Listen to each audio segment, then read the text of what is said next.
First contact gone wrong. The human colony of Novus Prime sparkled against the backdrop of twin moons, a jewel of achievement in humanity's steady march to the stars. 5 million settlers had made this their home over the past decade, transforming the once barren plains into fields of golden wheat and verdant hydroponic towers. From orbit, the settlement pattern revealed itself as a spiral, practical and efficient, but to alien eyes watching from the darkness of space, undeniably beautiful.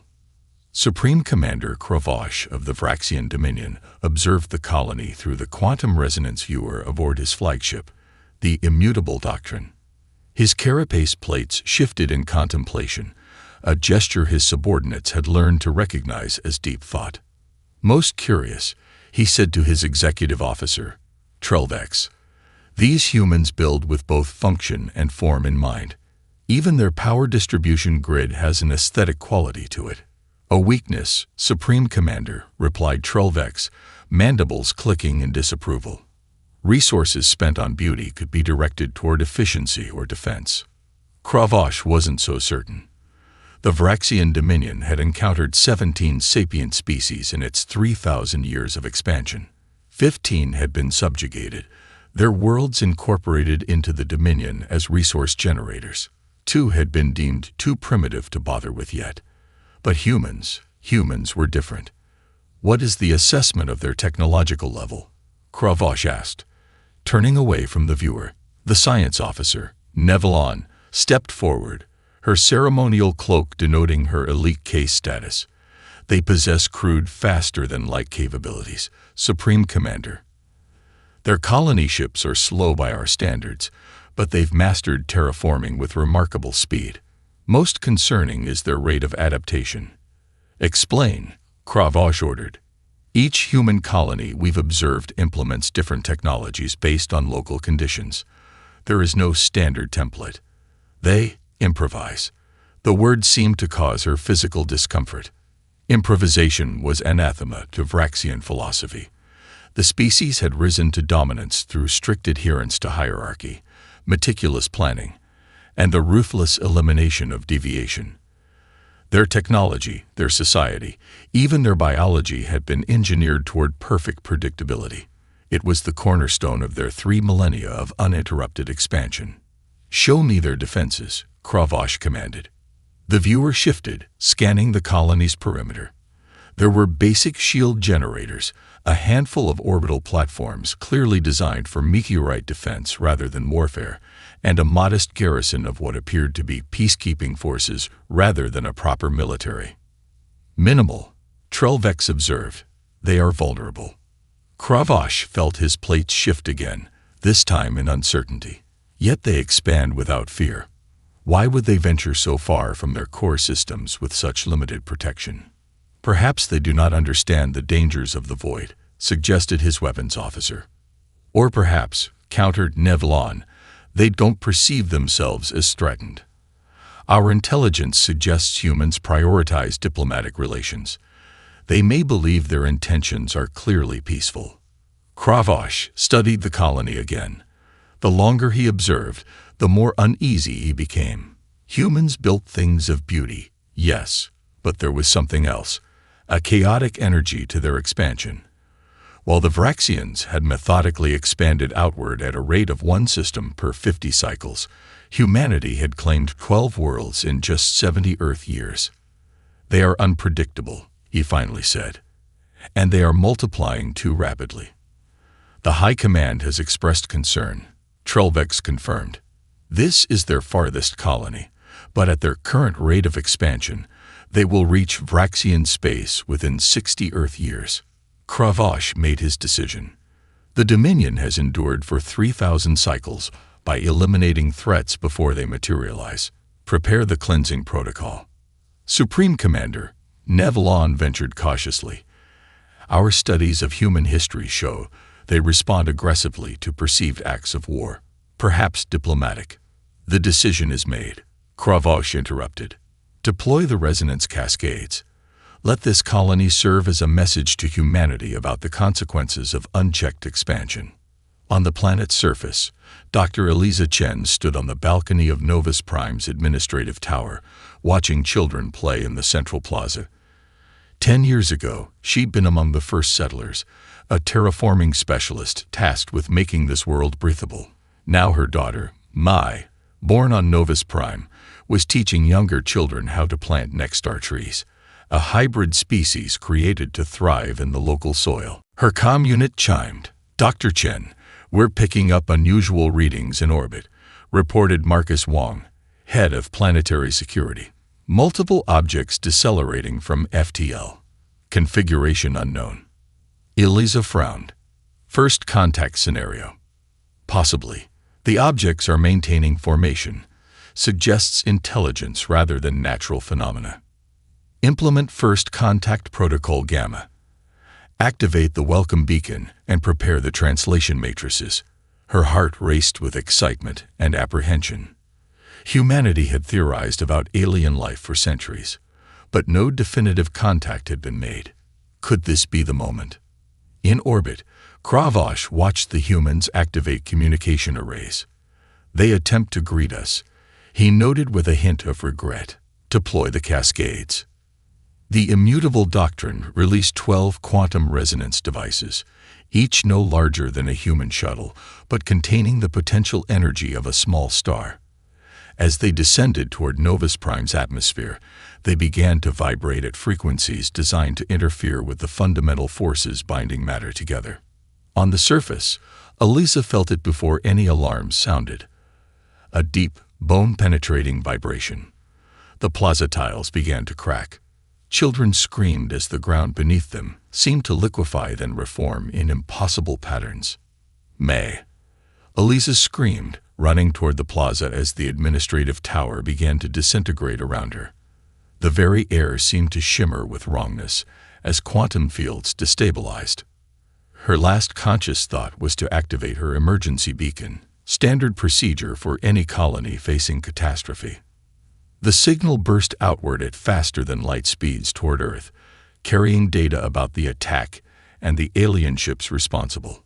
Then Novus Prime, along with its 5 million inhabitants, ceased to exist in any meaningful form. Where a thriving colony had stood moments before, there was now only a swirling mass of partially deconstructed matter, the atomic bonds of everything: buildings, plants, animals, people, systematically unraveled by the Vraxian weapons. Kravosh observed the destruction impassively. "Send word to the High Command. The human colony has been neutralized as ordered." "Supreme Commander," his communications officer interrupted, "we detected a transmission burst just before the colony's destruction. It appeared to be directed toward Earth." For the first time in his distinguished career, Supreme Commander Kravosh felt something akin to doubt. Content of the transmission: unknown, but it contained a significant data package. Kravosh's plates shifted in what his species recognized as the first sign of fear. "Set course for Vraxian space, maximum velocity." As the Vraxian fleet departed, none of them noticed the small research vessel hidden in the shadow of Novus Prime's outer moon. Dr. James Kagawa, xenoanthropologist, had been conducting an unauthorized observation mission of his own colony, studying how human culture evolved in isolation. He had witnessed everything, and his ship's quantum entanglement communicator was already transmitting the complete sensor record back to Earth, including crystal-clear images of the Vraxian vessels.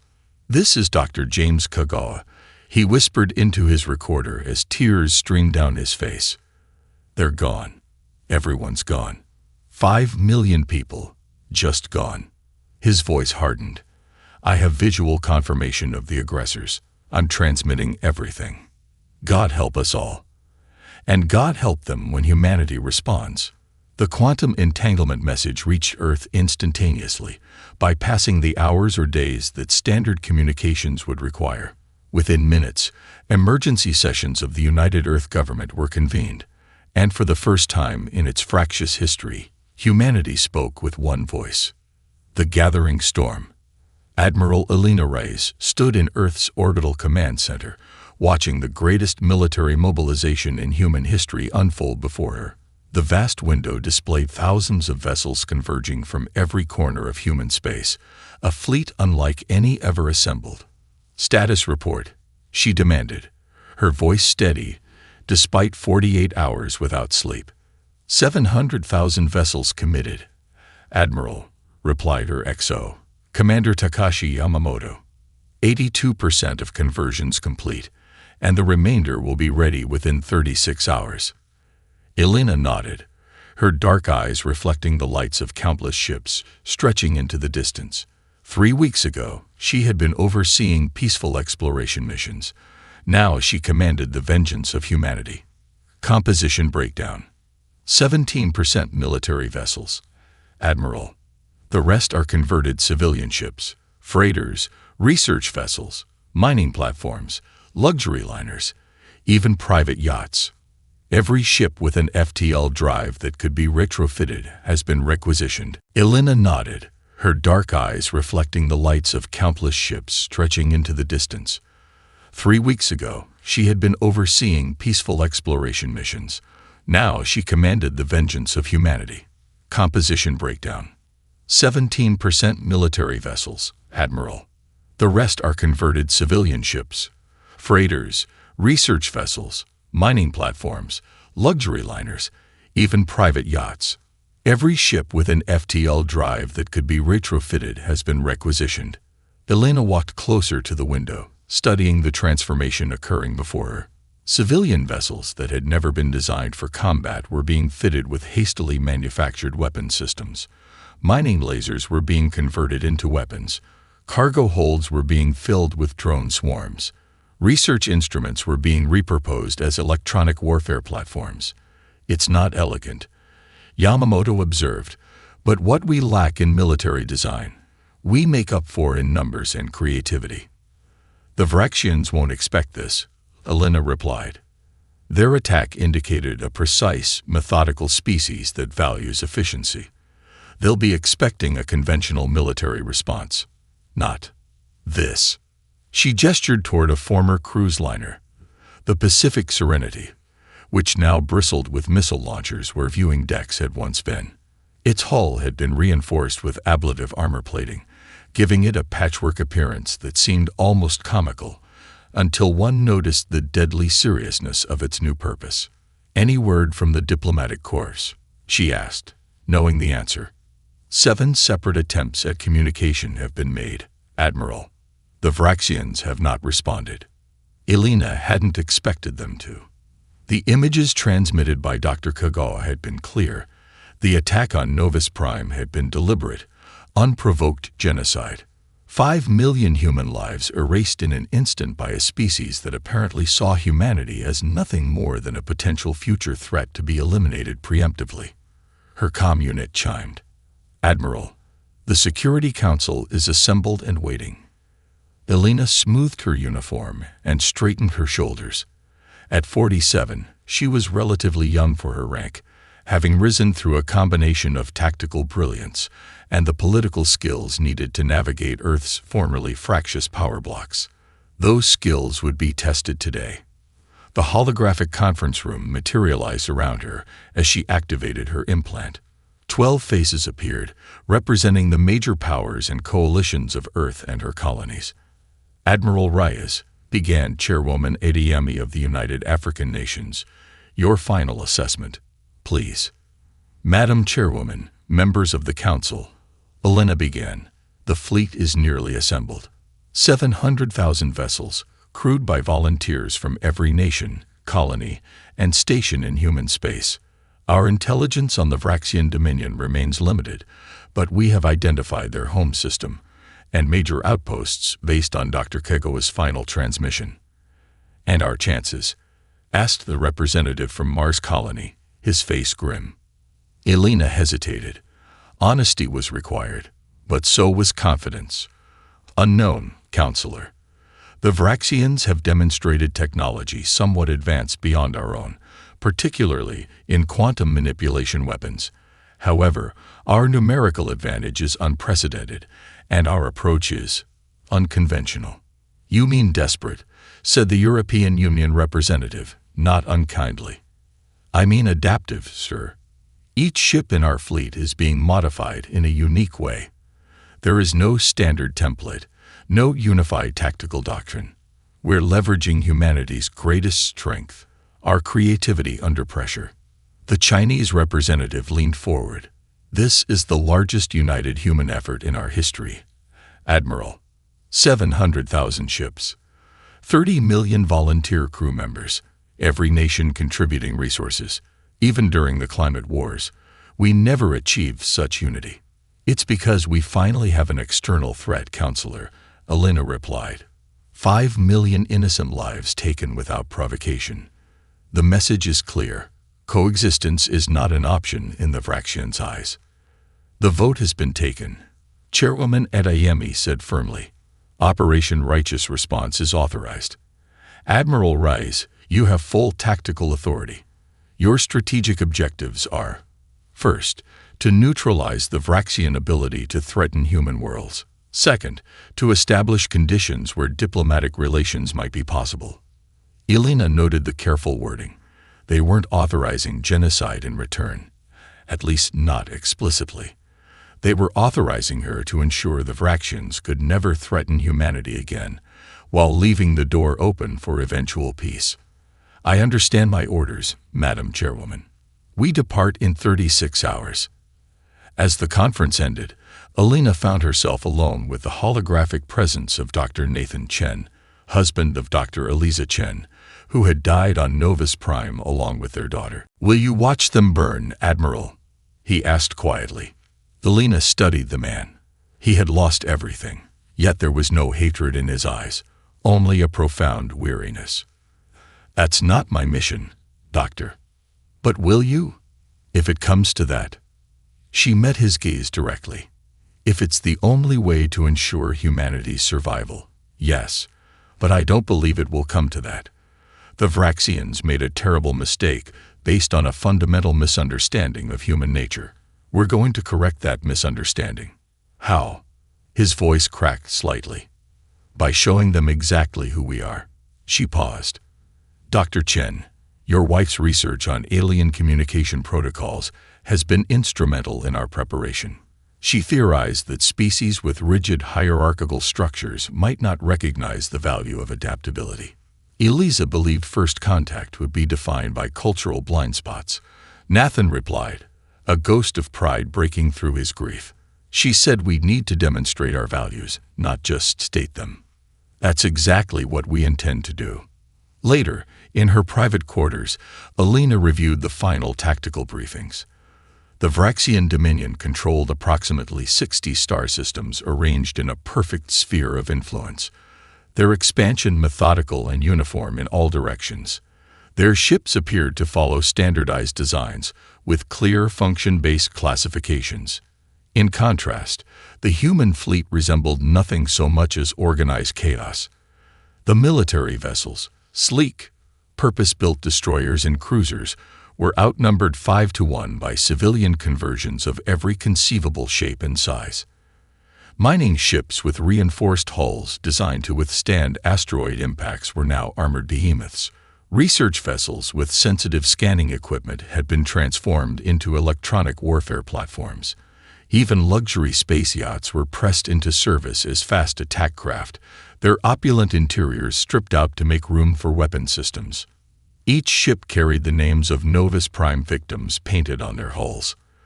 Elena's flagship, the UES Vindication, bore the names of every child under 10 who had died in the attack. Over 100,000 names in microscopic text that wrapped around the vessel like a shroud. Her door chimed. Enter, she called, closing the holographic displays. Commander Yamamoto appeared, carrying the data tablet. Final crew manifests, Admiral. Every ship is fully staffed with volunteers. In fact, we had to turn people away. We received over 100 million volunteer applications. Elena took the tablet, scanning the information. Any notable patterns? Yes, ma'am. 60% of volunteers have advanced technical expertise unrelated to military service. We have quantum physicists serving as gunners, terraforming engineers as tactical officers, and virtual reality designers as drone operators. Elena smiled grimly. The Vraxians attacked the wrong species, Commander. They saw our lack of standardized defenses as weakness. They're about to learn it's our greatest strength. Do you think they're expecting us? Yamamoto asked. Without question. Dr. Kagawa's final transmission indicated they detected Novus Prime's distress signal. They know we're coming. She stood, straightening her uniform. But they have no idea what's about to hit them. On the UES Righteous Fury, formerly the luxury cruise liner Pacific Serenity, Captain Meera Singh walked through what had once been the ship's grand ballroom. Now it housed a makeshift drone command center, with 300 civilian programmers operating swarms of mining drones retrofitted with explosive charges. Captain on deck. Someone called, and the programmers, none of whom had military experience, awkwardly rose to attention. As you were, Meera said quickly. Save the formality for the parade after we win. Show me what you've accomplished. Dr. Cavedarao, formerly the lead AI researcher at Ganymede University, stepped forward. We've reprogrammed the mining drones to function as a distributed intelligence network, Captain. Each individual drone is relatively simple, but together they operate as a complex adaptive system. She brought up a holographic simulation showing thousands of small drones moving in patterns reminiscent of Earth's starling murmurations. They'll respond to Vraxian countermeasures in real time, finding new attack vectors without central command. Captain Singh nodded approvingly.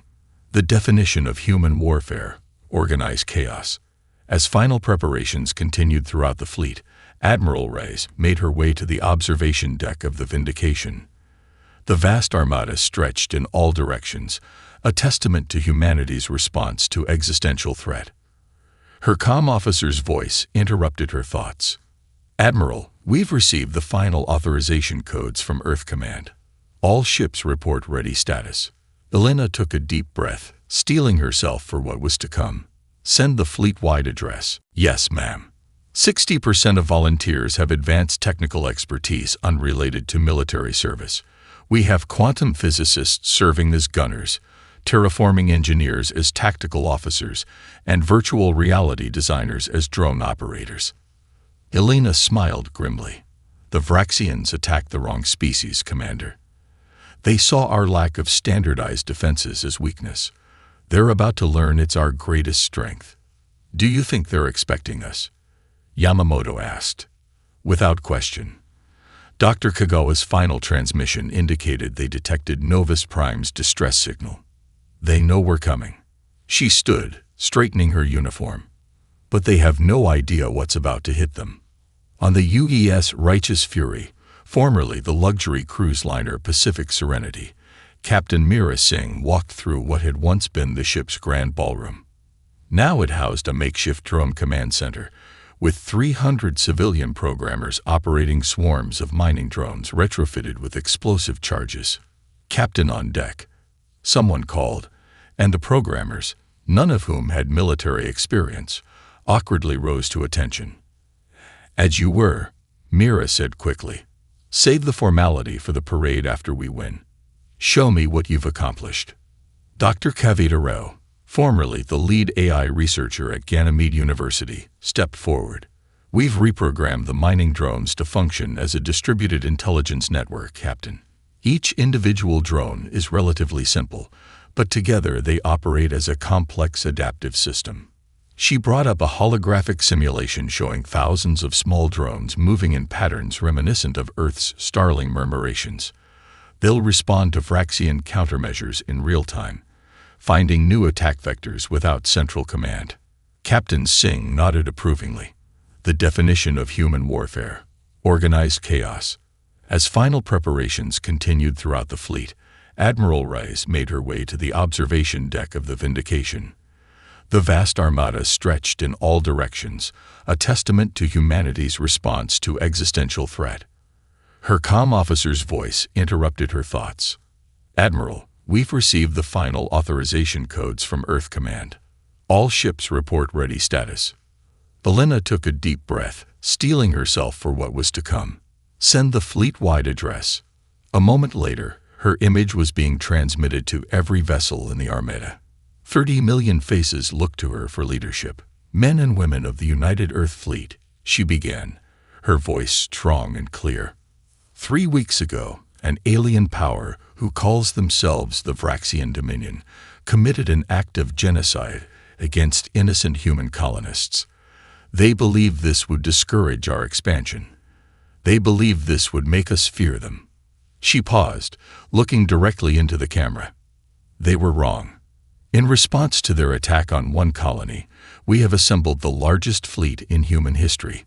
700,000 ships, 30 million crew, every nation, every colony, every orbital habitat united in common purpose. We do not seek the Vraxians' extinction. We seek justice for our fallen and security for our future. Her eyes hardened. The Vraxians thought they understood humanity. They saw our differences as weakness, our adaptability as inefficiency, our creativity as chaos.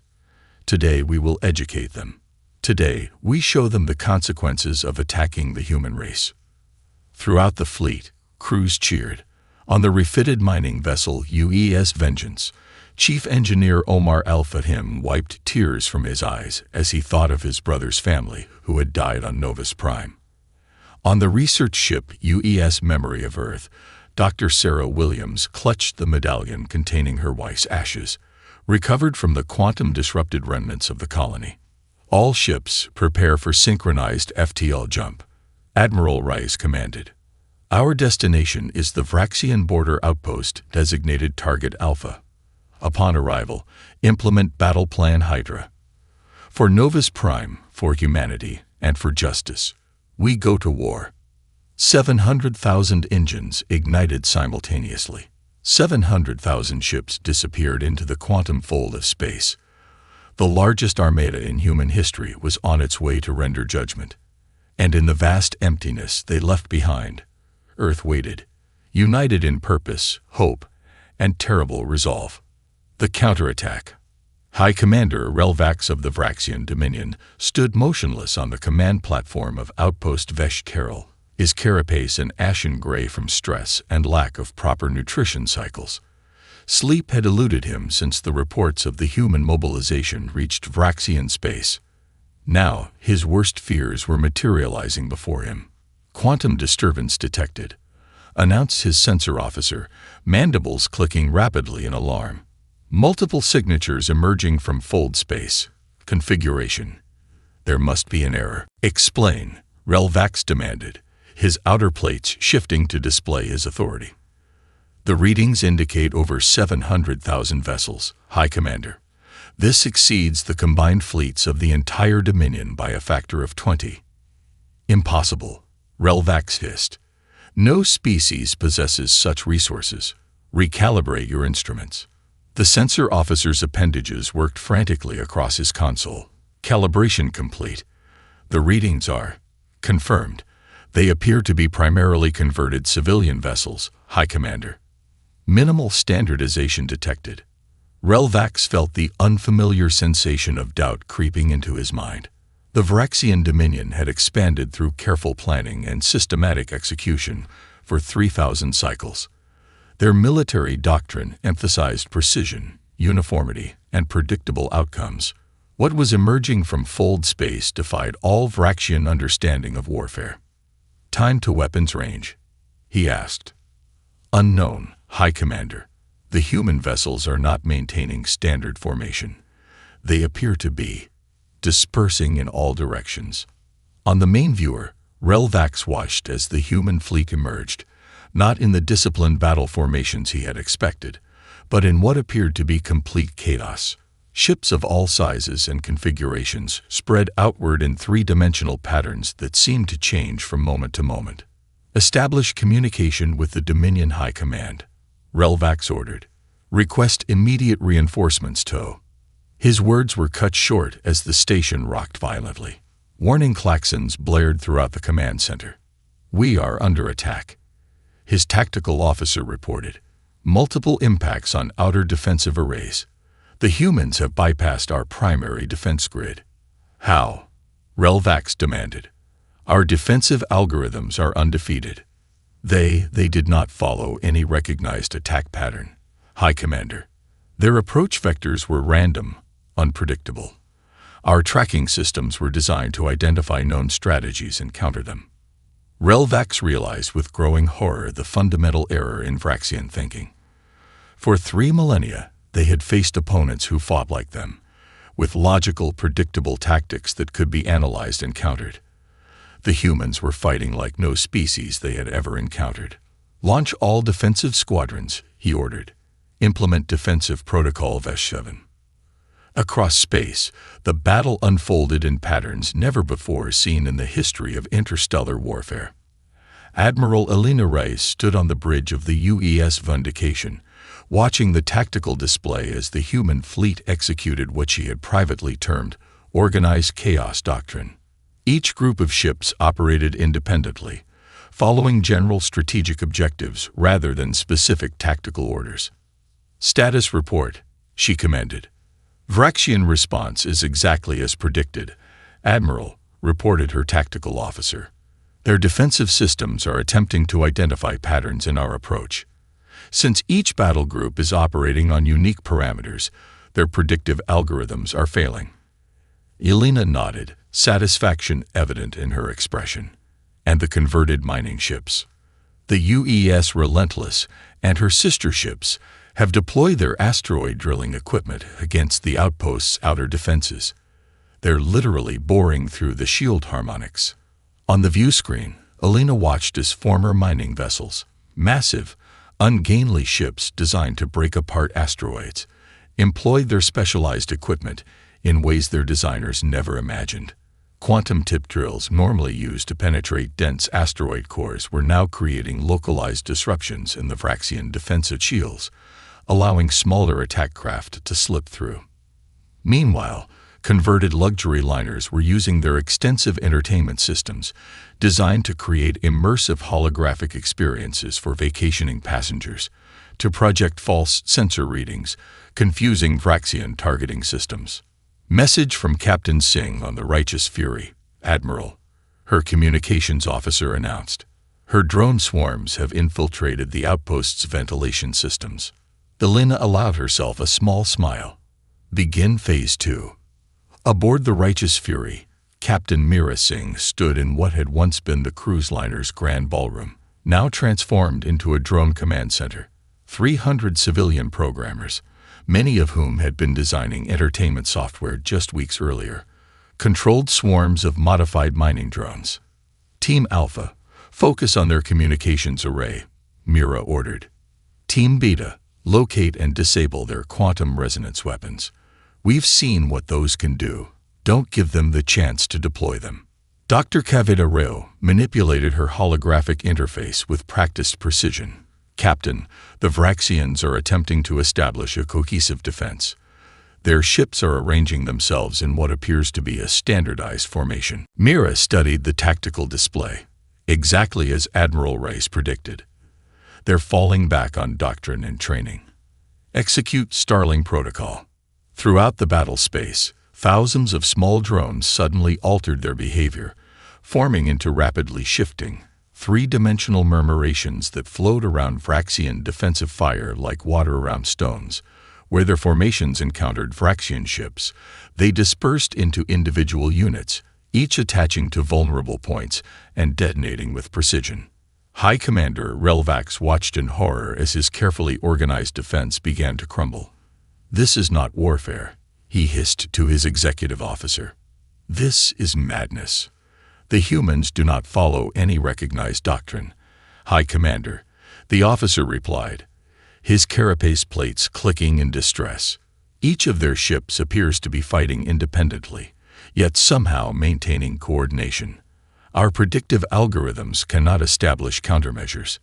A violent explosion rocked the command center. The lights flickered and emergency systems activated. Hull breach on levels 7 through 12, reported the damage control officer. Internal defenses are being overwhelmed by small autonomous devices. They appear to be mining drones retrofitted with explosive charges. Relvax's mind raced. The Dominion had always prevailed through superior planning and hierarchical command structures. But facing an enemy that employed such chaotic methods, those strengths had become weaknesses. "Prepare evacuation protocols," he ordered.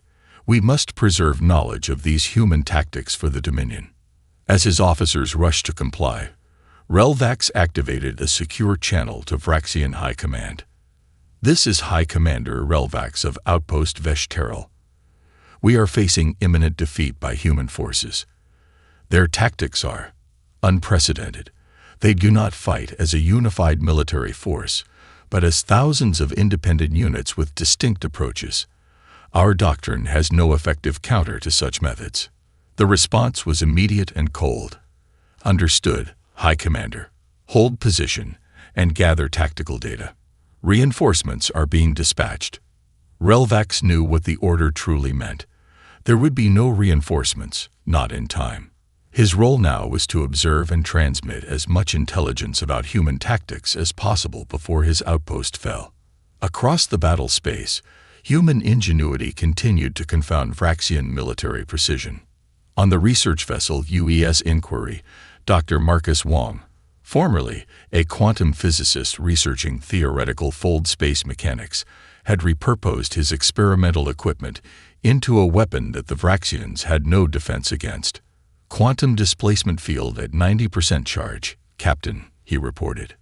"Target locked." Captain Amara Okafor nodded grimly. "Proceed, Doctor." Dr. Wong activated his modified research equipment, designed to study the properties of fold space, now weaponized to create localized distortions in the quantum field. A beam of shimmering energy lanced out from the Inquiry, enveloping a Vraxian destroyer. The effect was immediate and horrifying. The Vraxian vessel didn't explode or break apart. It simply ceased to exist in normal spacetime, displaced into a parallel quantum state. "Displacement successful," Dr. Wong reported, his voice hollow. As a scientist, he had spent his career creating, not destroying. Target has been shifted approximately 0.03 microns out of phase with our reality. They still exist, but can no longer interact with our universe." Captain Okafor placed a hand on his shoulder. "I know this isn't what you envisioned for your research, Doctor, but remember what they did to Novus Prime." Wong nodded silently. 5 million lives ended in an instant. His weapon at least left the Vraxians alive, if forever separated from their own reality. "Prepare for the next target," he said quietly. Admiral Rice watched as the battle unfolded according to no plan ever conceived in military academies. The human fleet operated like a living organism, each vessel a cell responding to its local environment, while contributing to the greater whole. "The Vraxians are attempting to establish a new defensive perimeter," reported Commander Yamamoto. "They're pulling back to standard formation Delta 6. Elena studied the tactical display. "They're still trying to fight according to doctrine. Signal all ships, implement Medusa protocol." Throughout the fleet, the order prompted an immediate shift in tactics. Ships that had been attacking suddenly reversed course, appearing to retreat in disarray. Others powered down weapon systems, presenting as damaged or disabled. The Vraxian response was predictable. Their fleet advanced in perfect formation, moving to envelop what they perceived as a breaking enemy force. "They've taken the bait," Yamamoto observed. "Signal Captain Rodriguez on the Ghosts of Eden," Elena ordered. "Execute Phase 3. The Ghosts of Eden, formerly an atmospheric research vessel specializing in cloud seeding and weather pattern analysis, activated its modified environmental systems. What had once created rain clouds now generated a massive field of quantum particles, obscuring sensors and disrupting communications across the battlefield.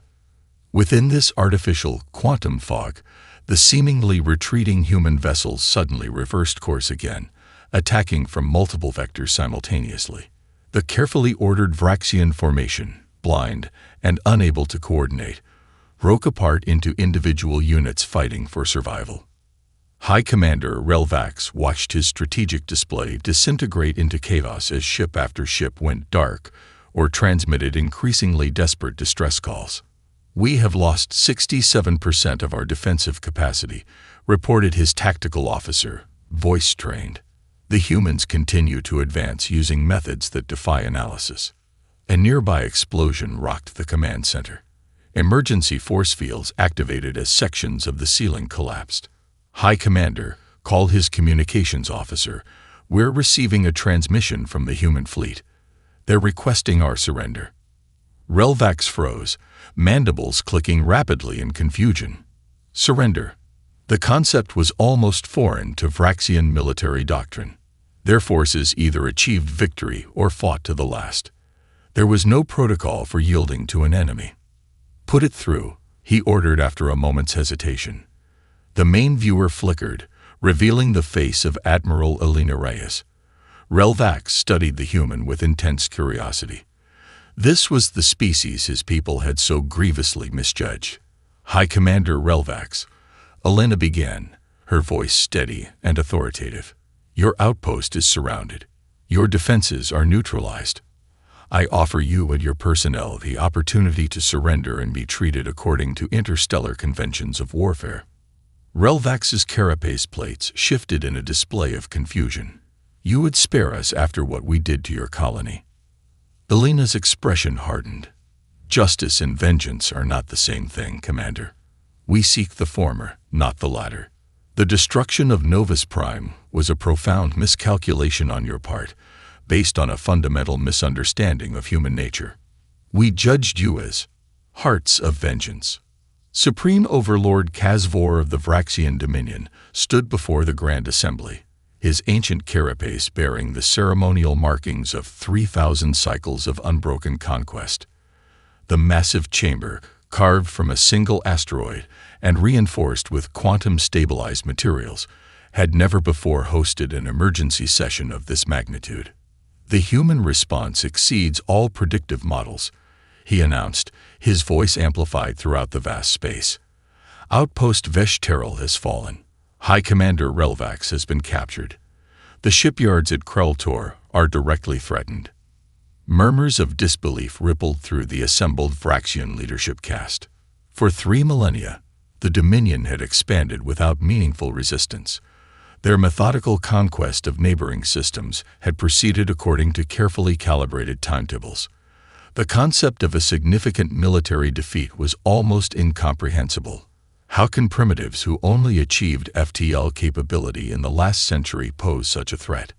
Demanded Science Director Nevlax, her ceremonial robes shimmering with the bioluminescent patterns denoting her rank. Kazvor activated the central holographic display, showing footage transmitted from Veshterel before its fall. The assembly watched in stunned silence as human ships, many clearly repurposed civilian vessels, overwhelmed Vraxian defenses through tactics that defied conventional analysis. The humans have converted their entire civilian fleet for military purposes, Kazvor explained. They fight not as a uniform force, but as thousands of independent units, each employing unique tactics.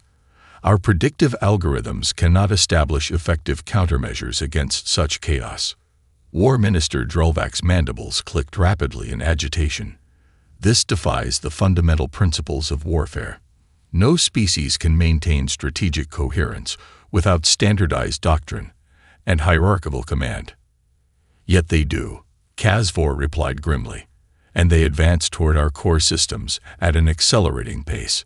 The display shifted to show the approaching human armada, 700,000 vessels of every conceivable configuration, moving in patterns that seemed random yet somehow coordinated.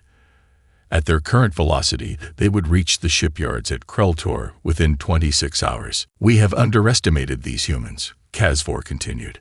The cleansing of their colony was intended as a demonstration of Dominion resolve. Instead, it has unified them as nothing else could. Where we expected fear and retreat, we have provoked unprecedented mobilization. What of our quantum resonance weapons? Asked Nevlax. They proved effective against the human colony. The humans appear to have analyzed and developed countermeasures, Kazvor replied.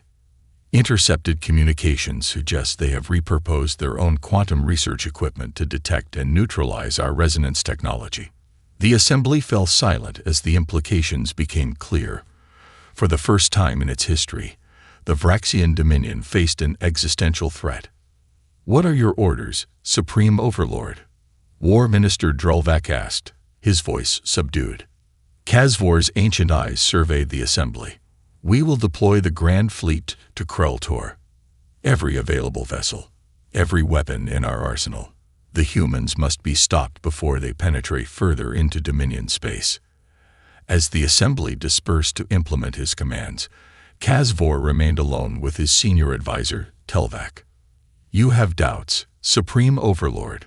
Telvak asked, noting the subtle shifting of his leader's carapace plates. "The humans respond to loss with unity and innovation," Kazvor replied quietly. "We respond with doctrine and hierarchy. I fear we may have awakened something we do not fully understand." Aboard the UES Vindication, Admiral Elena Rice studied the tactical projections for the assault on Kreltor. The Vraxian shipyards represented the heart of their military-industrial complex, a target of immense strategic value. "Vraxian reinforcements are converging on Kreltor, Admiral," reported Commander Yamamoto. "Intelligence estimates 3,000 warships, including their heaviest dreadnoughts." Elena nodded, unsurprised. "They're learning, concentrating their forces rather than dispersing them as they did at Veshteril. It will be a significantly harder target," Yamamoto observed. "Their shipyard defenses are designed to withstand conventional assaults." "Which is why we won't employ conventional methods," Elena replied with a grim smile. Status of Special Task Group Prometheus. Captain Rodriguez reports they're ready, Admiral. The converted terraforming vessels have completed modifications to their atmospheric processors. Elena studied the holographic representation of Kreltor, a massive complex of interconnected habitats and construction facilities orbiting a neutron star. The Vraxians had chosen the location for its abundant energy and natural radiation shielding, but those same features made it vulnerable to what she had planned. "And our Vraxian guest?" she asked. "High Commander Relvax has been cooperative, Admiral. His insights into Vraxian defensive protocols have been invaluable." Elena had been surprised by the captured Vraxian commander's willingness to assist. When questioned, Relvax had explained that his primary loyalty was to the survival of his species, not to specific military doctrine. If cooperation with humans offered the best chance for Vraxian survival, then logic dictated that course of action. "Have him brought to the command center," Elena ordered. "I want him to witness what happens next." As preparations for the assault continued, Elena took a rare moment of private reflection in her quarters. On her desk sat a small hologram, a family portrait of Dr. Eliza Chen, her husband Nathan, and their daughter Mai, taken shortly before they departed from Novus Prime. Elena had known Eliza from their university days, before military service had taken Elena in one direction and scientific research had taken Eliza in another. Now Eliza was gone, along with 5 million others, reduced to quantum particles by weapons that defied conventional physics. The Vraxians had believed their attack would discourage human expansion. Instead, it had united humanity in a way nothing else could have achieved. Her comm unit chimed. "Admiral, the fleet is in position. Special Task Group Prometheus awaits your command." Elena took a deep breath, touched the hologram briefly, then straightened her uniform. "On my way." When she arrived on the bridge, High Commander Relvax was already present, his tall, insectoid form drawing curious glances from the human crew. Despite being a prisoner, he carried himself with dignity. "You wished me to observe, Admiral?" he asked, his translator converting his clicks and hisses into smoothly accented English. "I want you to understand exactly what you're facing," Elena replied. "The full scope of human capabilities when we're united in purpose." She turned to the tactical display. "Commence Operation Prometheus." Throughout the fleet, specialized vessels formerly used for planetary terraforming activated modified atmospheric processors.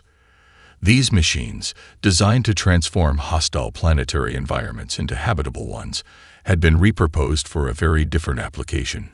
Captain Sofia Rodriguez stood on the bridge of the UES Gaia's Wrath, monitoring the strain gauges as her ship's massive atmospheric conversion system reached peak output. Stellar material extraction at maximum capacity, reported her chief engineer. We're pulling hydrogen directly from the neutron star's upper atmosphere. Compression and fusion catalysts online, added her science officer. We're achieving fusion ignition within the collection chambers.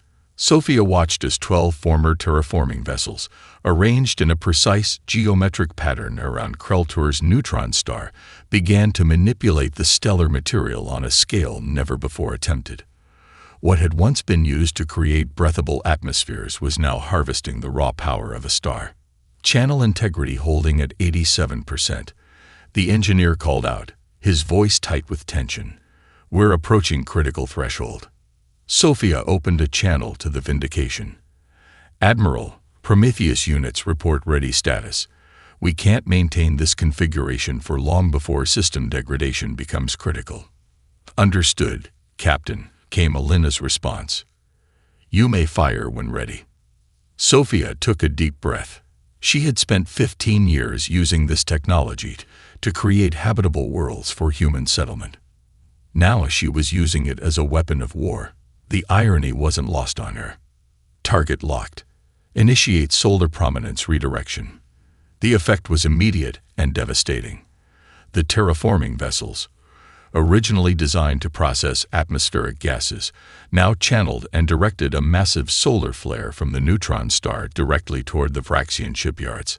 A stream of superheated plasma, guided by modified magnetic fields, lanced across space like the wrath of an angry god.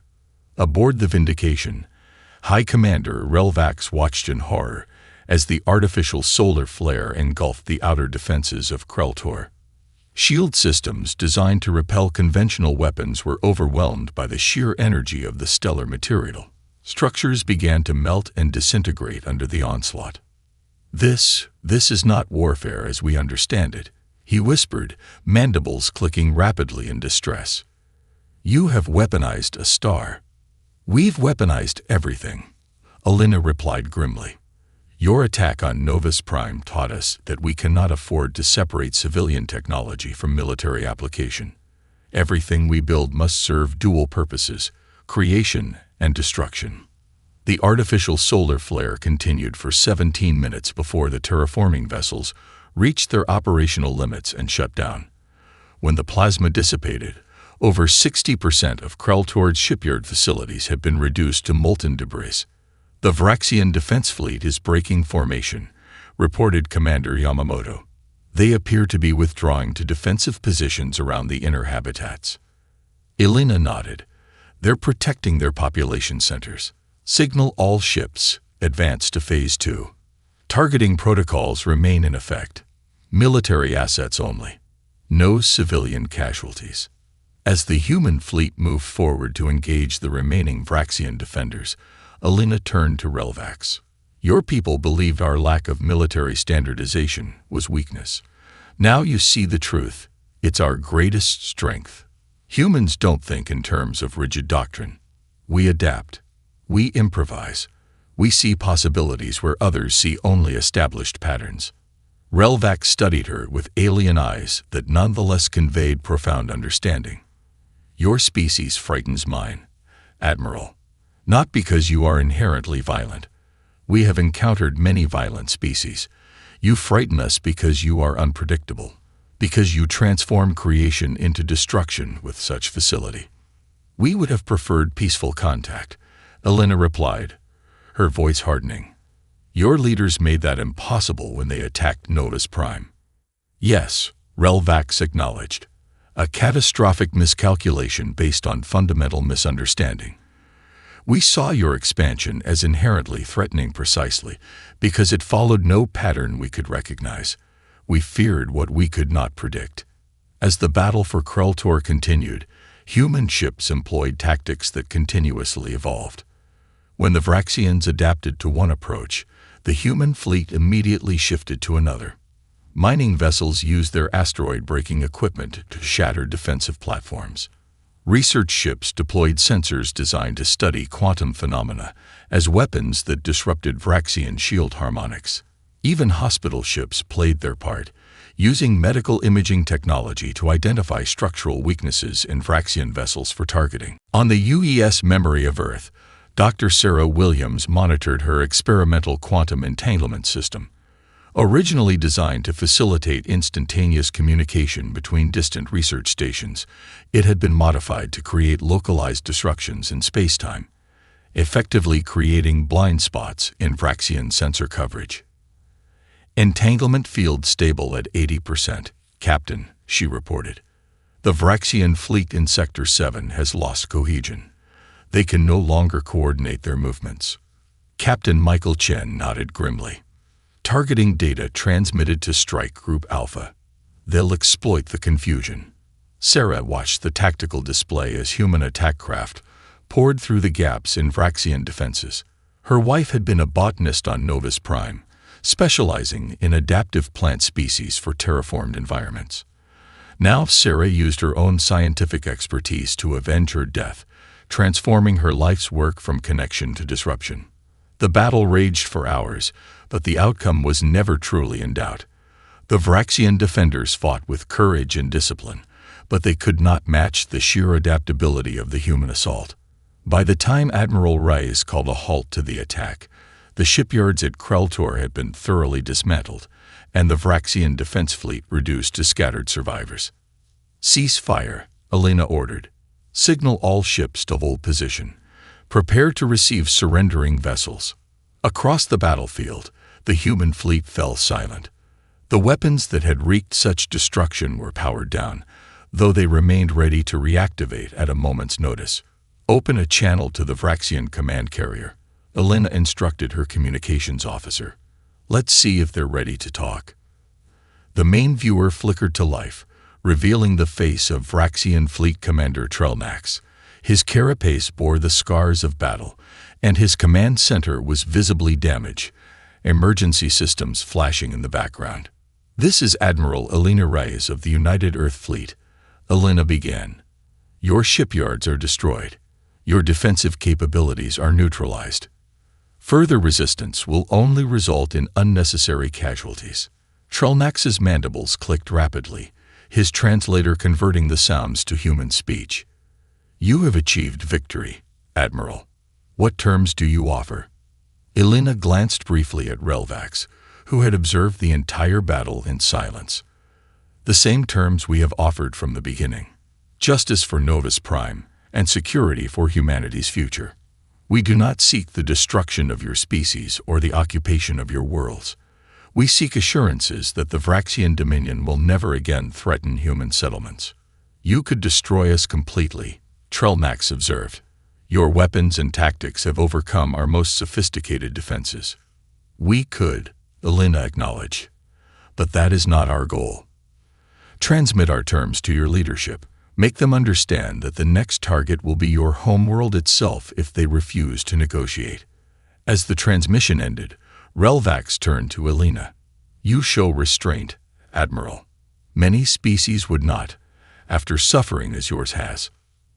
"Restraint is what separates justice from revenge, Commander," Elena replied. "We fight to secure our future, not to satisfy bloodlust. The decision now lies with your supreme overlord." Throughout the fleet, human crews monitored their systems and tended to their wounded. The battle had been won, but the war was not yet over. The path to the Vraxian homeworld lay open before them, and the final confrontation loomed. In her private quarters, Elena studied the latest casualty reports. Despite their overwhelming success, humanity had paid a price. 2,714 ships lost. 18,642 lives ended. Each name was recorded, each sacrifice honored. She opened a secure channel to Earth Command. "Kreltor has fallen. The Vraxian military-industrial complex has been neutralized. We await their leadership's response to our terms." Chairwoman Edayemi's holographic form materialized in Elena's quarters. "Well done, Admiral. Earth celebrates your victory, though we mourn our losses. What is your assessment of the Vraxian response?" Elena considered carefully. Their military has been dealt a blow unlike anything in their 3,000-cycle history. But their society is built on strict hierarchy and adherence to established patterns. Their supreme overlord may choose to fight to the last rather than accept fundamental change. Then you must be prepared to deliver the final blow. Adeyemi replied, her expression solemn. The Security Council has authorized the advance on the Vraxian homeworld if their leadership refuses our terms. You are empowered to take whatever actions are necessary to secure humanity's future. Understood, Madam Chairwoman. We will hold position for 24 hours awaiting their response. If none is forthcoming, we advance on Vrax Prime. As the transmission ended, Alina returned to the viewport, gazing out at the assembled might of humanity's fleet. 700,000 ships, some now scared by battle, others still pristine, representing every nation, colony, and orbital habitat in human space, united in purpose, fueled by righteous anger, yet tempered by the wisdom to seek justice rather than extermination. The next 24 hours would determine whether the Vraxian Dominion lived or died, and Alina Reyes, admiral of the largest armada ever assembled, keeper of humanity's vengeance, found herself hoping for peace, an empire's reckoning. Supreme Overlord Kazvor stood alone in the ancient chamber of reflection, deep beneath the surface of Vrax Prime. For 3,000 cycles, Vraxian leaders had come to this sacred space to commune with the collected wisdom of their ancestors before making decisions that would shape the Dominion's future. The walls were lined with crystalline memory matrices containing the preserved consciousness imprints of every supreme overlords since the founding of their interstellar empire. Now, facing the greatest crisis in Vraxian history, Kazvor sought guidance from those who had come before. The humans advanced toward our homeworld. He communicated to the ancestral consciousness. Our outposts have fallen. Our shipyards burn. Our fleets scatter before weapons we cannot counter. What wisdom do you offer in this darkest hour? The air shimmered as the collected consciousness of his predecessors manifested in holographic form, a swirling mass of light that coalesced into a composite figure representing the unified wisdom of 3 millennia. You face what none before you have faced. The ancestral voice resonated, its tones carrying the harmonic patterns of thousands of past leaders. An enemy that defies prediction, an adversary that transforms creation into destruction, a species that unites rather than fractures when attacked. How do we defeat such an enemy? Kazvor asked, his mandibles clicking in agitation. Perhaps that is the wrong question, the ancestral consciousness replied. For 3,000 cycles, the Dominion has expanded through subjugation and elimination of potential rivals. Our doctrine has remained unchanged since the Great Unification. Identify threats early and neutralize them before they can materialize. A doctrine that has served us well, Kazvor insisted. Until now, the ancestral voice corrected. The humans represent something our doctrine never accounted for. A species whose strength lies in diversity rather than uniformity, in adaptation rather than consistency, in cooperation rather than hierarchy. Kazvor's carapace plates shifted in the Vraxian expression of profound discomfort. You suggest we abandon the foundational principles of our civilization, the very philosophy that has guided our ascension among the stars. We suggest you consider whether survival requires evolution. The ancestral consciousness responded. The humans offer terms. They do not seek our extinction despite having the power to accomplish it. This alone marks them as different from any adversary we have faced. To accept their terms would be to acknowledge defeat, Kazvor protested. To admit the failure of our doctrine. And to reject them would be to risk the extinction of our species, countered the ancestral voice. Which is the greater failure, Supreme Overlord? To adapt our doctrine in the face of new evidence, or to follow it unwaveringly into oblivion? And to reject them would be to risk the extinction of our species, countered the ancestral voice. Which is the greater failure, Supreme Overlord? To adapt our doctrine in the face of new evidence, or to follow it unwaveringly into oblivion? Kazvor fell silent, his ancient mind grappling with concepts that challenged the very foundation of Vraxian thought. For 3,000 cycles, The dominion had expanded through unfailing adherence to established patterns. Deviation was weakness. Variation was inefficiency. Unity of purpose through hierarchical command was strength. Yet the humans had proven these assumptions catastrophically wrong. Their chaotic, unpredictable approach to warfare had overwhelmed Vraxian defenses, designed to counter logical, predictable tactics. Their diverse, adaptable technology had bypassed countermeasures calibrated for standardized attacks. There is wisdom in adaptation. The ancestral consciousness continued, sensing his internal conflict. Our biological ancestors did not survive by rigid adherence to failing strategies, but by evolving in response to changing conditions. Perhaps our civilization must now do the same. As Kazvor contemplated this radical suggestion, an urgent communication interrupted the sacred communion. "Supreme Overlord, forgive the intrusion," came the voice of War Minister Drelvac. "The human fleet has begun its final approach to Vrax Prime. Their admiral demands a response to their terms within 6 hours, or they will initiate what they call Final Judgment Protocol." Kazvor rose from his meditative posture, the crystalline memory matrices dimming as the ancestral presence receded. "Convene the Grand Assembly," he ordered.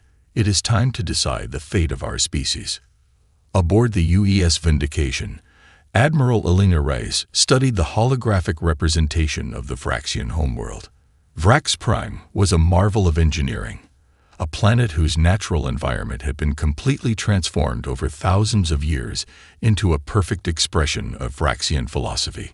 Cities extended in precise geometric patterns across the surface, transportation networks formed perfect grids, and even the terraformed landscapes displayed mathematical precision rather than natural randomness. "It's beautiful, in its way," observed Commander Yamamoto. "Their entire civilization is an expression of order and pattern. An order they sought to impose on the galaxy," Elena replied. 5 million human lives ended because we didn't fit their pattern." The bridge fell silent as crew members focused on their duties. The memory of Novus Prime hung over them all, the driving force behind this unprecedented mobilization of human power. "Status of the fleet?" Elena asked. "All ships report ready for final engagement, Admiral," Yamamoto responded. "Special weapons groups Alpha through Delta have completed preparations for the Final Judgment Protocol." Elena nodded grimly. The Final Judgment Protocol was not merely a dramatic name chosen for psychological effect. It represented humanity's ultimate response to the Vraxian threat. The weapons that would be deployed were unlike anything ever used in warfare, technologies repurposed from peaceful applications into instruments of planetary devastation. "And our Vraxian advisor, High Commander Relvax, requests permission to send a final communication to his leadership," Yamamoto reported. "He believes he may be able to influence their decision." Elena considered the request. Over the weeks of their advance through Vraxian space, Relvax had proven a valuable source of insight into his species' psychology and military doctrine. More surprisingly, he had demonstrated a capacity for adaptation that belied the rigid stereotypes of Vraxian thinking. "Grant his request," she decided, "but monitor the transmission." In his secured quarters, Relvax composed what might be his final message to the Vraxian leadership.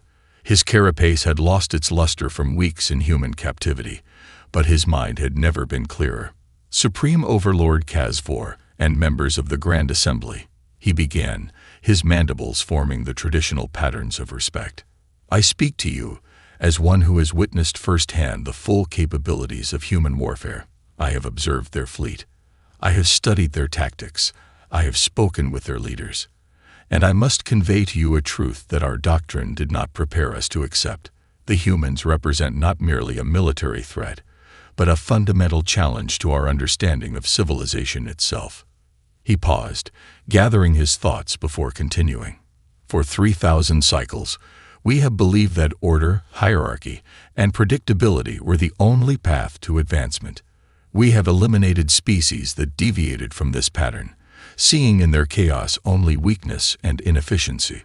The humans have proven this assumption catastrophically wrong." Their strength lies precisely in what we perceived as weakness: their diversity, their adaptability, their capacity for individual initiative within collective action. Relvax's carapace plates shifted in what humans had learned was an expression of profound emotion. I have asked myself how a species that achieved faster-than-light travel mere decades ago could defeat the combined might of our 3,000-cycle empire. The answer lies not in their technology, which remains in many ways inferior to our own, but in their approach to existence itself. Where we seek patterns, they embrace possibilities. Where we value consistency, they prize innovation. Where we follow doctrine, they adapt to circumstances. He leaned closer to the communication device, his voice taking on the harmonic patterns that signified absolute conviction in Vraxian communication. Supreme Overlord, members of the Grand Assembly, I implore you to accept the human terms. Not merely to ensure our survival, though that alone would justify such action, but to begin a transformation of our own civilization.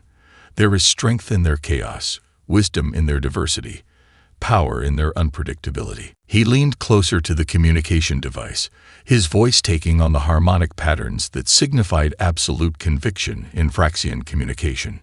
Supreme Overlord, members of the Grand Assembly, I implore you to accept the human terms. Not merely to ensure our survival, though that alone would justify such action, but to begin a transformation of our own civilization. There is strength in their chaos, wisdom in their diversity, power in their unpredictability. We have an opportunity not just to survive this encounter, but to evolve beyond the limitations of our doctrine. As his message transmitted across space to Vrax Prime, Relvax wondered if his words would be dismissed as the ravings of a commander broken by captivity. Yet he had to try. The alternative was too devastating to contemplate.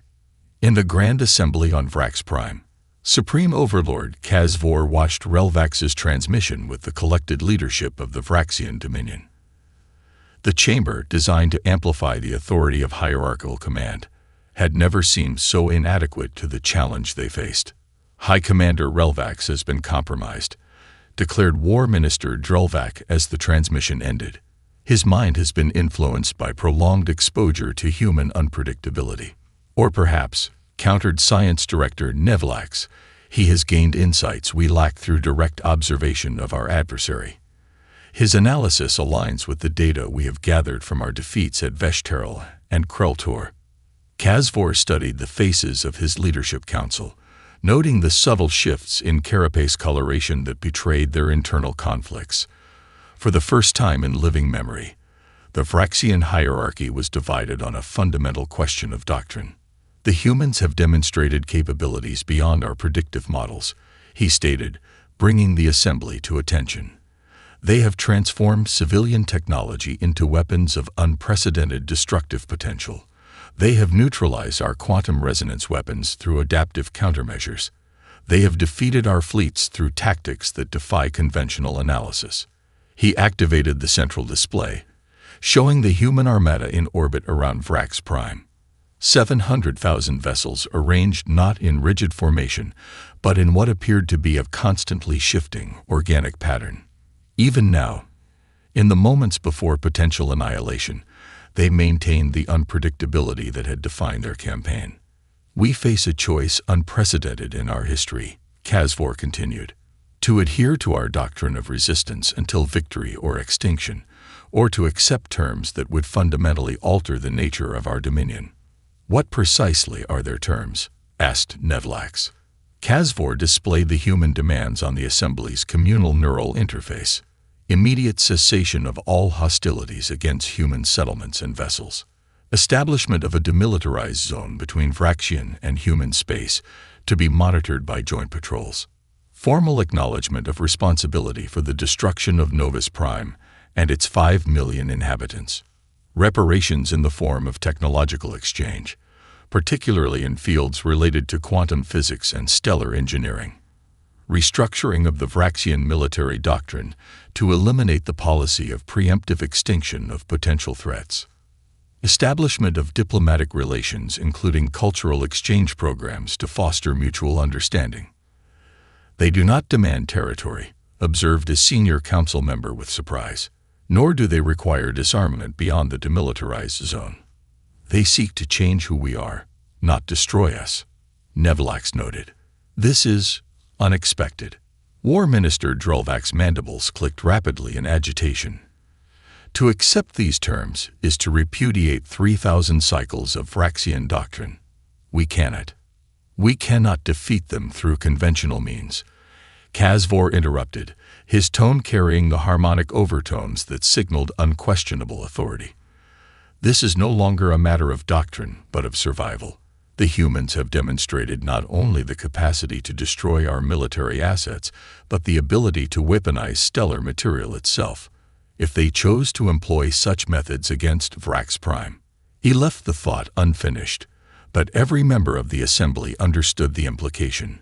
Their homeworld, the heart of their 3,000-cycle civilization, could be reduced to a molten wasteland in hours if the humans deployed the same technology they had used against Krultor.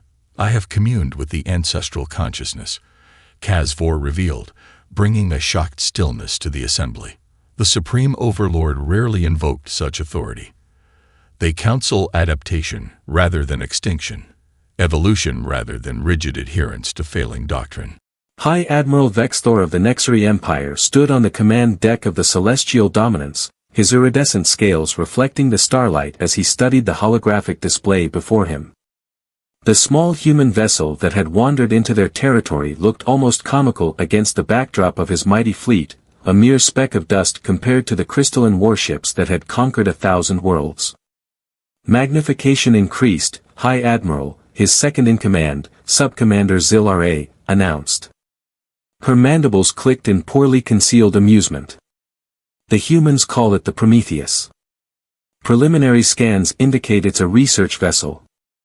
Vexthor's inner eyelids flickered in what passed for a smile among his kind. A research vessel. In contested space. Either they're incredibly brave or monumentally foolish. He gestured to the communications officer. Open a channel. Let's educate these primitives about their mistake. The human vessel's design seemed almost archaic by Nexari standards.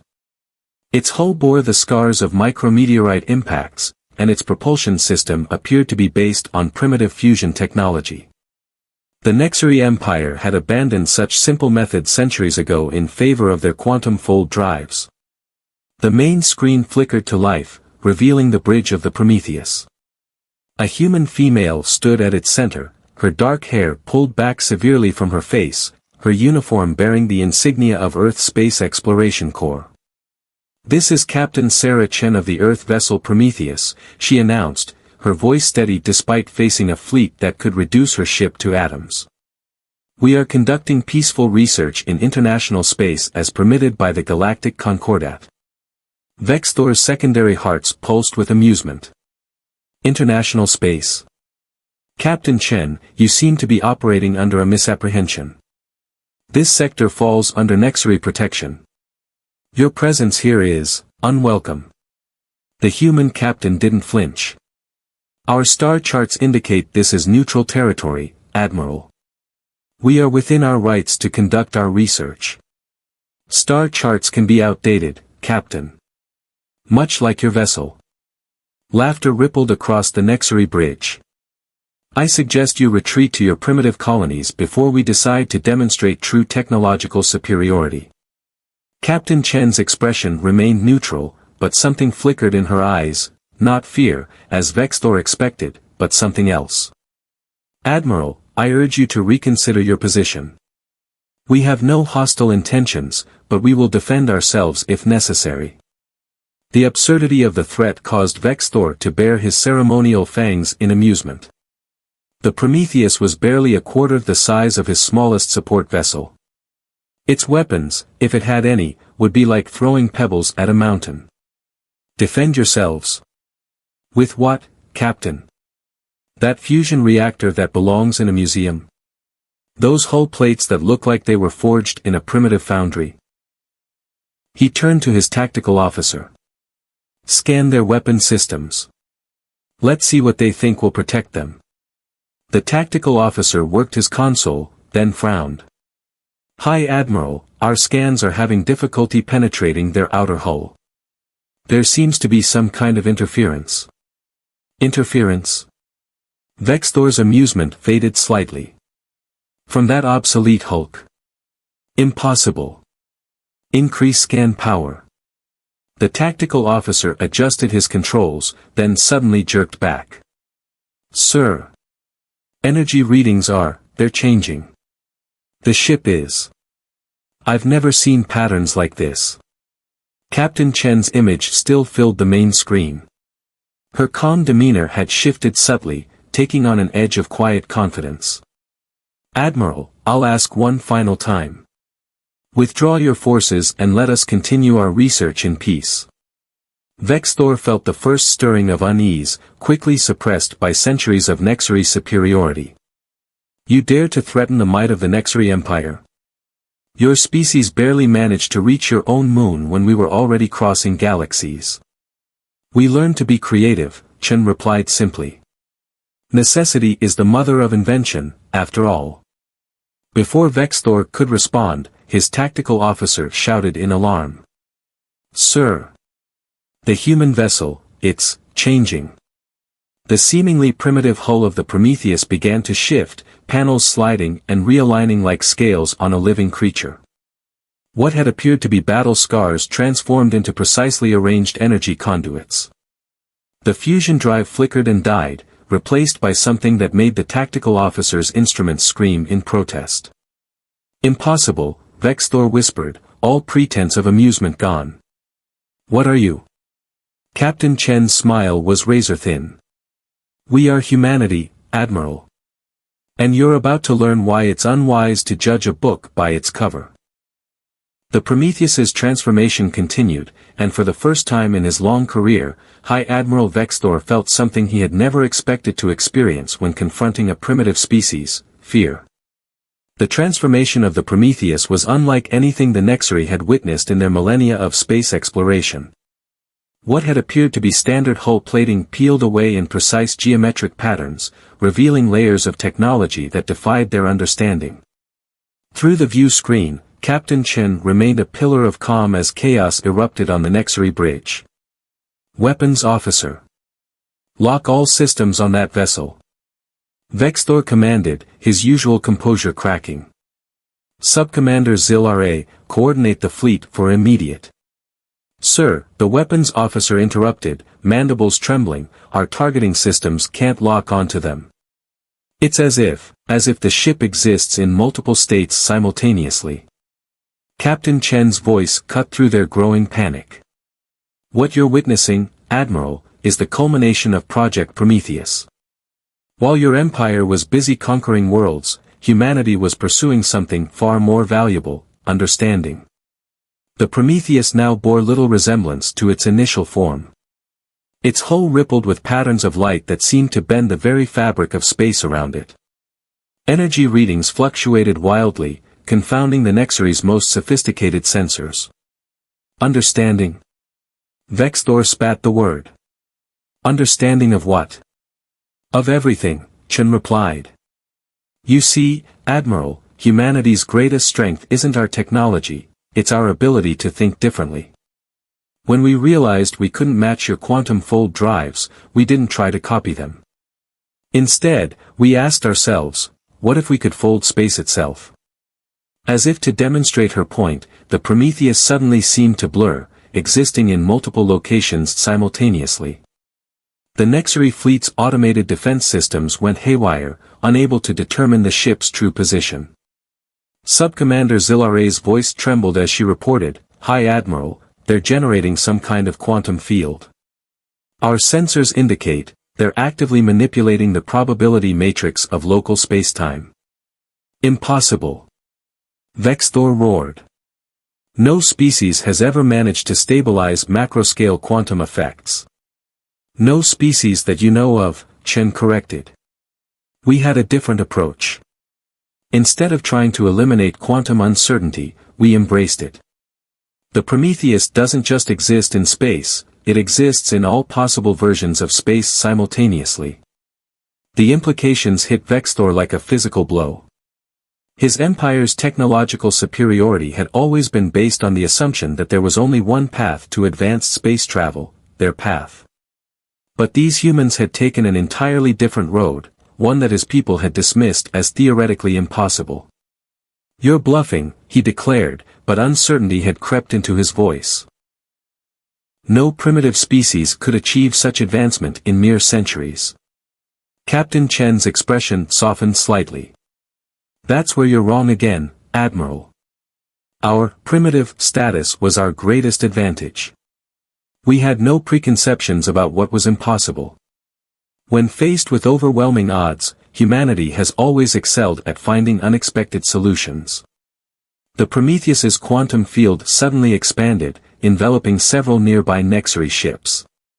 Their crews watched in horror as their supposedly superior vessels began to phase in and out of reality, their quantum fold drives completely neutralized by the human ship's impossible technology. "This is your final warning, Admiral," Chen announced.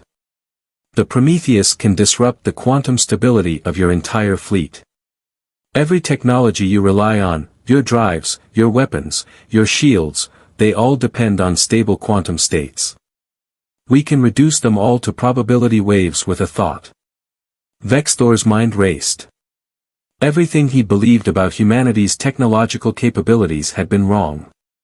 The simple research vessel was a facade, concealing a weapon that could negate every advantage his people had accumulated over millennia of conquest. "Why?" he finally asked.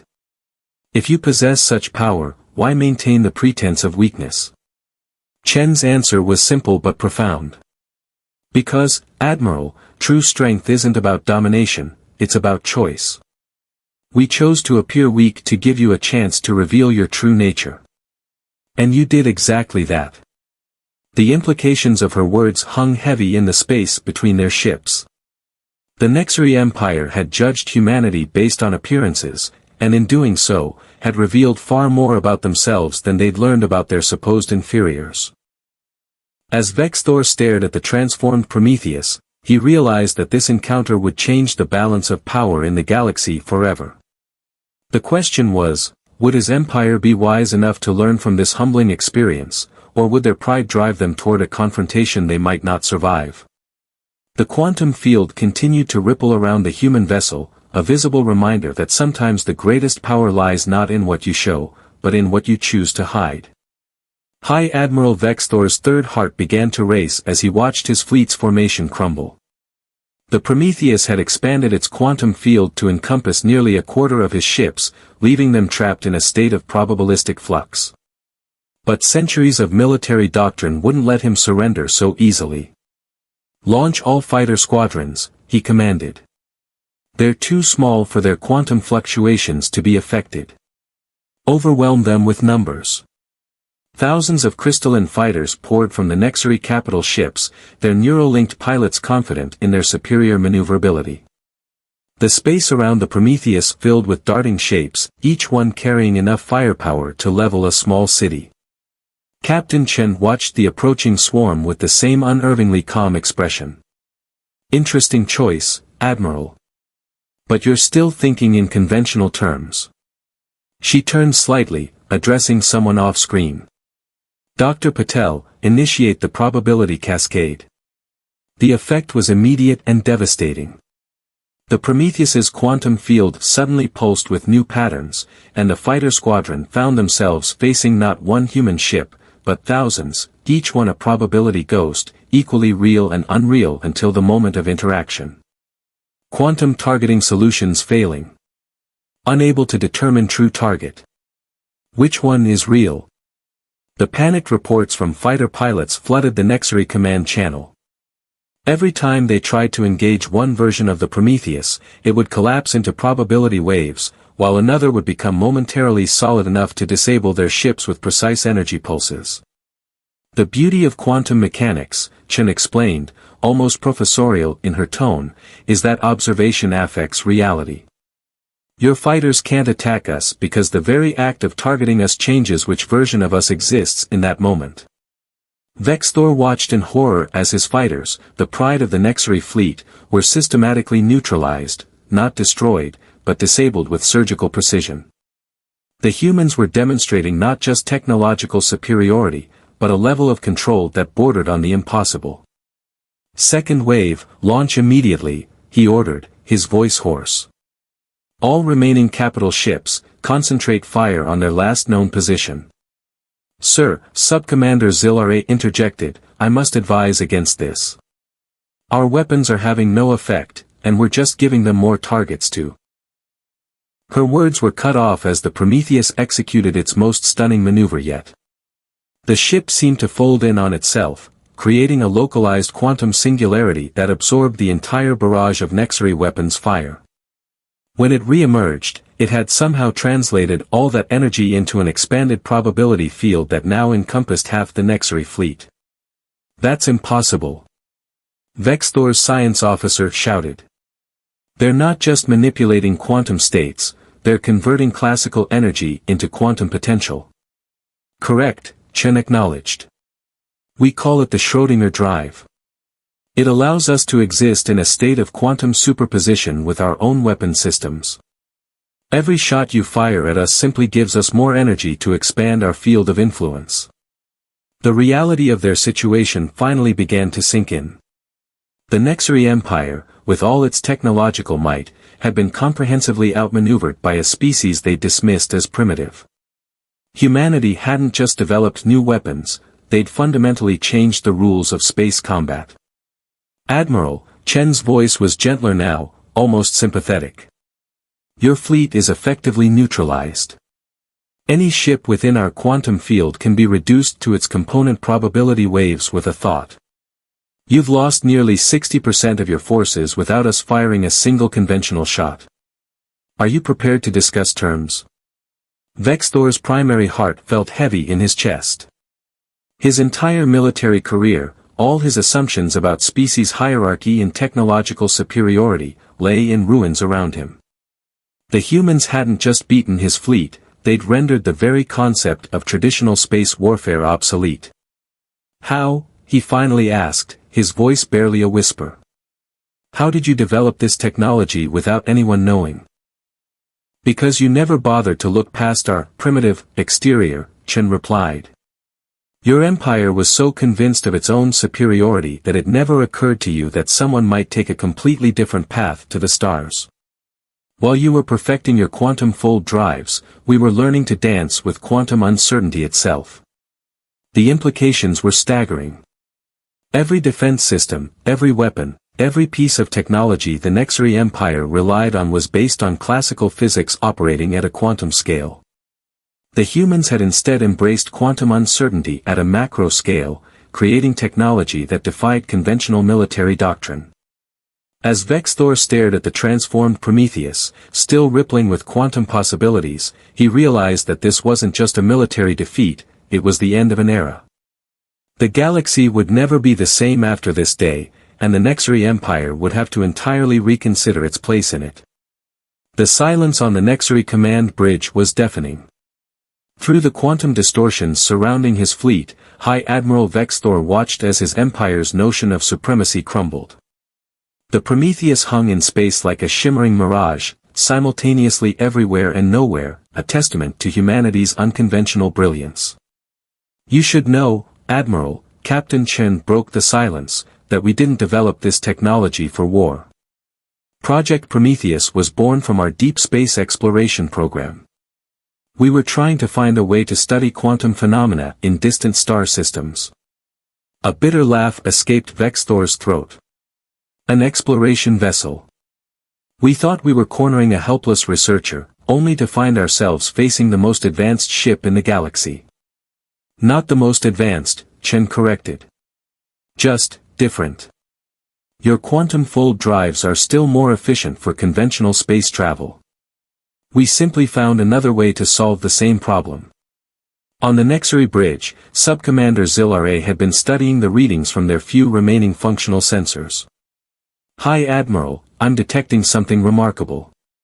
The human ship's quantum field, it's not just defensive. It's collecting data. Massive amounts of it." Chen nodded. "That's our primary mission. The quantum probability field allows us to simultaneously observe countless versions of any phenomenon we study.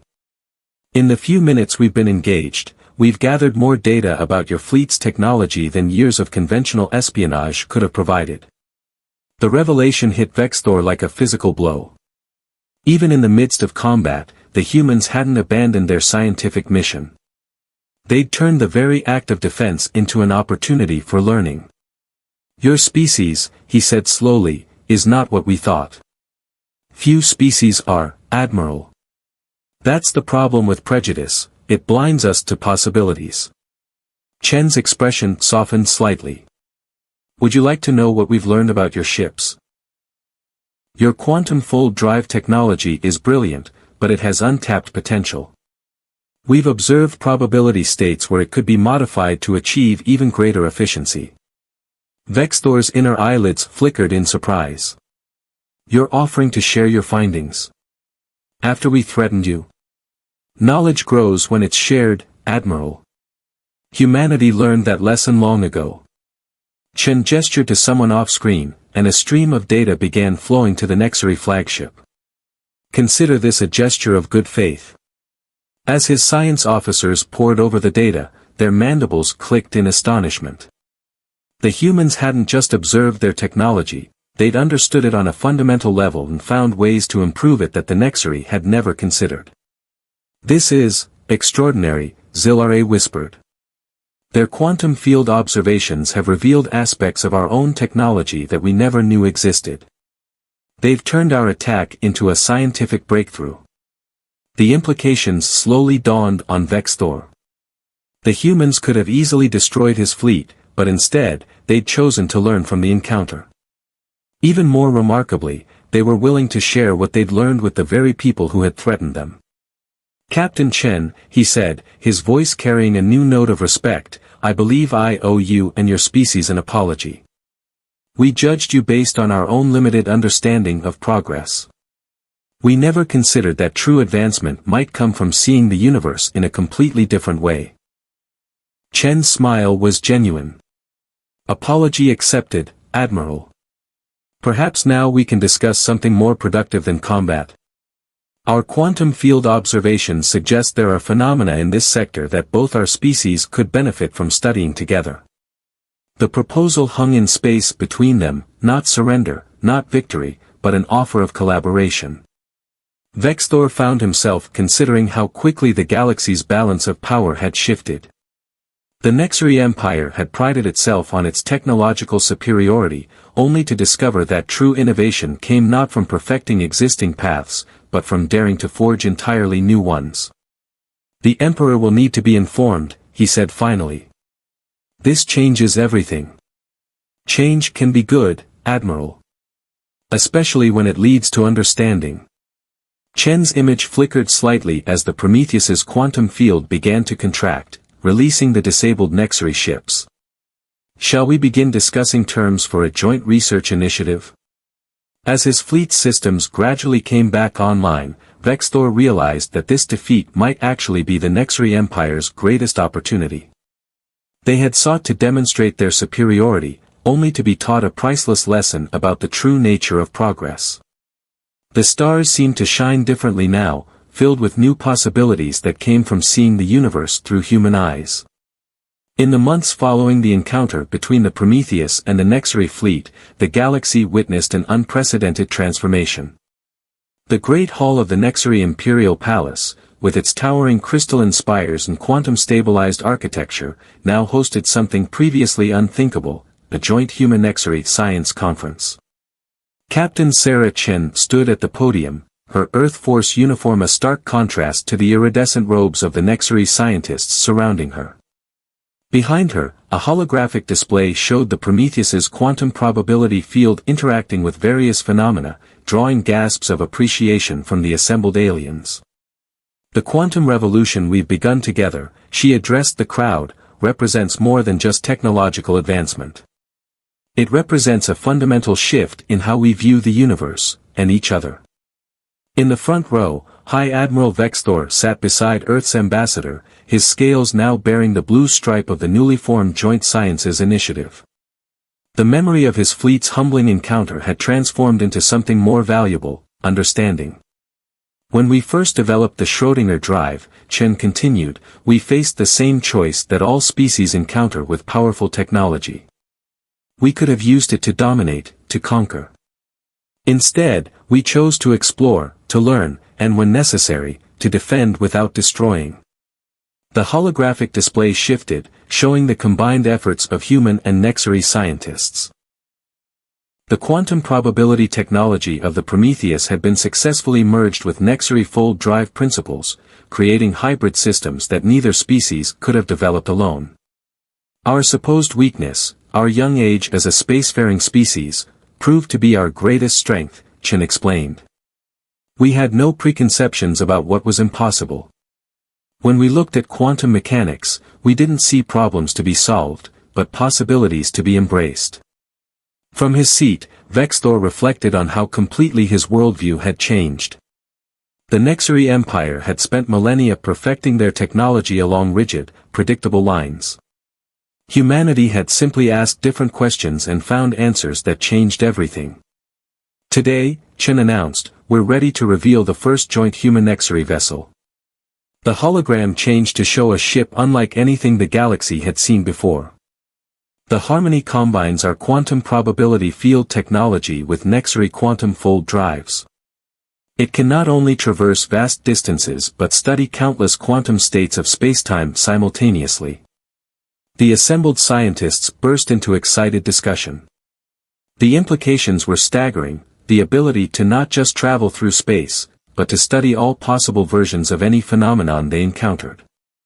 But perhaps more important than the technology, Chen continued, her voice cutting through the chatter, is what it represents. Two species, once on the brink of conflict, now working together to expand the boundaries of knowledge. The Nexari Emperor himself rose from his crystalline throne, his ancient eyes fixed on the holographic ship. When we first encountered humans, his resonant voice filled the hall, we thought them primitive, unworthy of our notice. Now they have taught us that true advancement comes not from power, but from perspective. As the Emperor spoke, news arrived from the frontier. The first joint human Nexari expedition had discovered a previously unknown form of quantum energy, only detectable through the combined use of both species' technology. The universe, it seemed, had waited for them to learn to work together before revealing new secrets.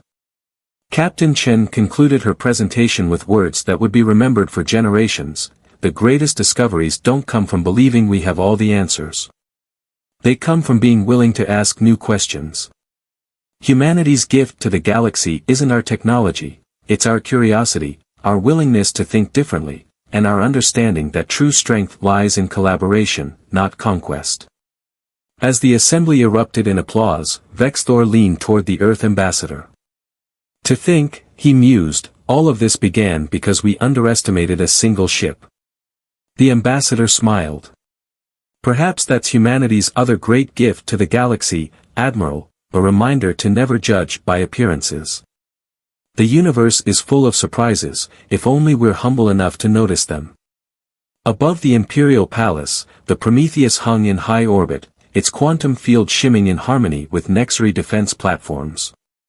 Once seen as a threat, it now stood as a symbol of something far more powerful than any weapon, the transformation of enemies into allies, of conflict into cooperation, and of fear into understanding. The galaxy would never be the same, and that was exactly what both species had needed.